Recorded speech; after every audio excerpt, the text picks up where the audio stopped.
Today, I'm sharing with you my latest growth stock with the potential that the shares are 40% undervalued. The good thing about Jollibee is it continues to strengthen its market position both domestically and internationally. Before we get started, please consider giving this video a thumbs up if you get value out of our content. When Filipinos hear the word Jollibee, they immediately think of Chicken Joy, Jolly Spaghetti, or family celebration. But for investors, Jollibee Foods Corporation or JFC is much more than fast food chain.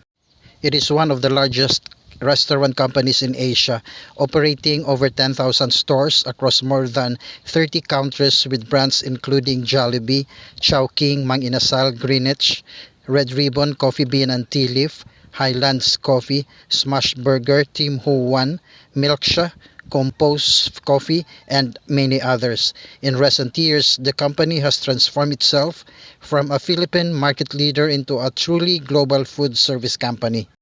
Jollibee Foods Corporation was founded in 1978 and has grown into the largest restaurant company in the Philippines.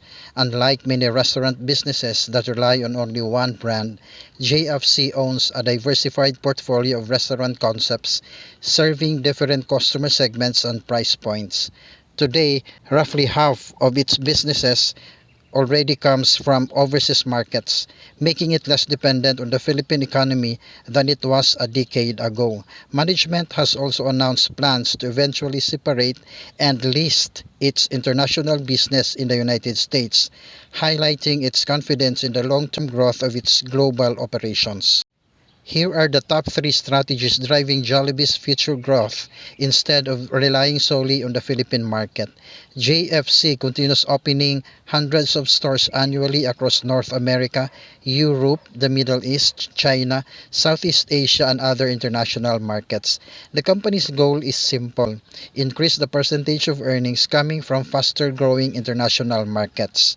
This reduces geographical concentration while exposing shareholders to much larger consumer market. The second strategy is acquiring and growing premium international brands. Over the past several years, JFC has invested in brands such as Coffee Bean and Tea Leaf, Highlands Coffee, Milksha, Tim Ho Wan, and Compose Coffee. This strategy reduces dependence on Jollibee alone. Instead of becoming one brand company, JFC is positioning itself as a global restaurant holding company, similar to international restaurant conglomerates. This diversification provides multiple sources of future revenue growth. The third strategy focuses on improving profitability. Management continues investing in digital ordering, delivery platforms, supply chain improvements, store productivity, and cost discipline. Instead of simply opening more restaurants, JFC is also focused on increasing profit per store. This is one reason operating income has continued growing despite inflationary pressure. Now let's examine the financial performance of JFC. In 2021, revenue is 153.6 billion pesos. At this moment, the company was still recovering from the pandemic. Despite lingering restrictions, sales rebounded significantly. In 2022, revenue is 211.9 billion pesos and a growth of approximately 38%. This was one of JFC's strongest recovery years. Consumer mobility returned, dine-in traffic improved, and international operations accelerated. In 2023, revenue is 241 billion pesos with a growth of about 15%. Growth normalized but remained healthy. Importantly, expansion was no longer driven solely by reopening. It was supported by genuine increases in customer demand. In 2024, revenue is 269 billion pesos and growth is nearly 11%. Despite inflation, consumers continued spending, showing strength of JFC's brands. In 2025, revenue is 305 billion pesos with a growth of around 13%. This marks another all-time record for the company, reflecting strong same-store sales, acquisitions, and continued international expansion. What stands out is not just the revenue growth, it's the consistency. 5 consecutive years of increasing revenue tell us that management is executing its long-term strategy effectively rather than relying on one-off gains. What does this tell us? If you're investing only for dividend income, JFC probably is not your best choice. However, if you're seeking long-term capital appreciation, retaining earnings for expansion can generate higher shareholder value over time. This is why many successful growth companies maintain relatively low dividend yields while investing heavily in new stores, acquisitions, and international expansions.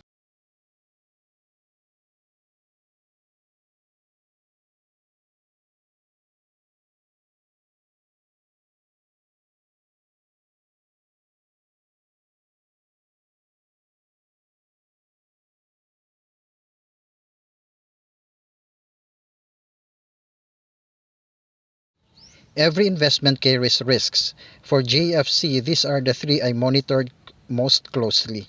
Number one, rising food costs.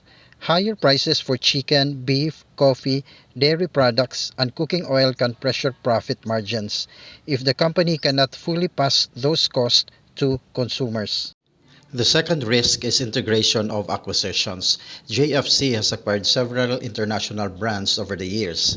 Successfully integrating these businesses is critical. Poor execution could reduce returns on invested capital. Thirdly, if economic growth weakens or inflation reduces household purchasing power, consumers may cut discretionary spending, affecting restaurant traffic. If I were evaluating JFC today, I would not view it as a dividend stock. I would view it as a high quality long term growth company. The reasons are compelling. There is consistent revenue growth, record earnings, strong international expansion, diversified portfolio of restaurant brands, proven management team, and multiple long-term growth drivers. The valuation may fluctuate with market sentiment, so investors should avoid chasing the stock after sharp rallies. Instead, consider accumulating shares gradually during periods of market weakness if JFC fits your investment objectives and risk tolerance. Jollibee Foods Corporation has evolved far beyond being the Philippines' favorite fast food brand. Today, it is becoming a global restaurant powerhouse with a diversified portfolio, expanding international footprint, disciplined management, and a clear strategy for long-term growth. While short-term volatility is always possible, the company's financial performance and strategic direction suggest it remains one of the strongest consumer growth stories in the Philippine stock market. If you found this analysis valuable, don't forget to hit the like button, subscribe to the channel, and turn on notifications so you never miss our next deep dive into the Philippine stocks, REITs, dividends, and long-term investing. Thank you for watching, and I'll see you in the next video.